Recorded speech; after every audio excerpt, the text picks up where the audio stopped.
3 books for women leaders who are still searching for their voice. Hi, I'm Coach Cindy.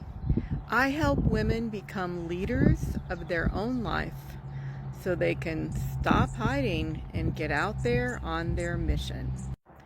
Book number 1, Untamed by Glennon Doyle. In the book Untamed, Glennon asks this really thought-provoking question, and that is the good girl getting in the way of your purpose? And you know what that means? Are you just too good for your own dang britches?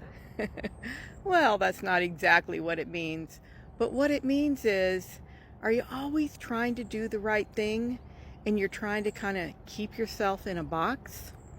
Maybe you need to get out of the box a little bit, do what really feels right in your heart, and find your purpose. The other thing that Glennon talks about in Untamed is, where are you with your personal freedom? And it all has to do with this staying in this spot that at this point in your life just doesn't feel comfortable anymore. So stop playing small, stop playing the good girl, and think about finding your own personal freedom and getting out on your purpose. The second book is Gifts of Imperfection by Brené Brown.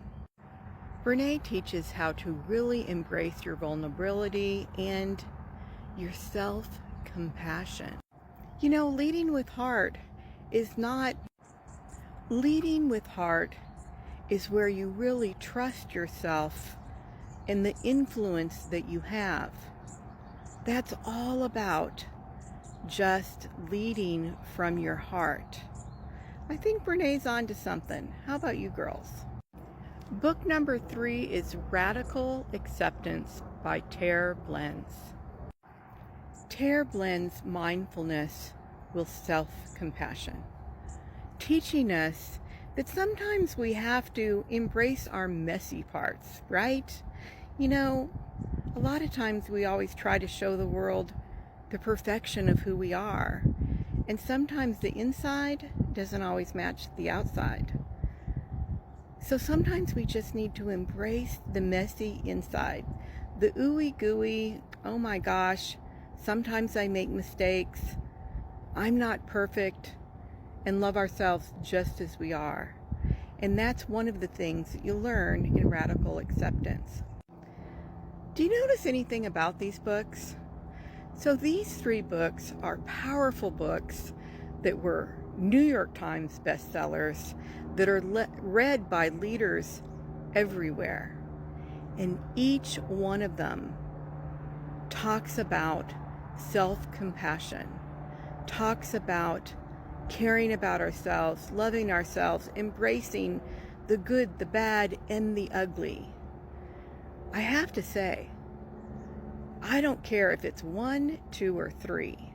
Choose one of these books and just do a deep dive into not only the book, but into yourself. All right, everybody, you are loved. Have a beautiful day.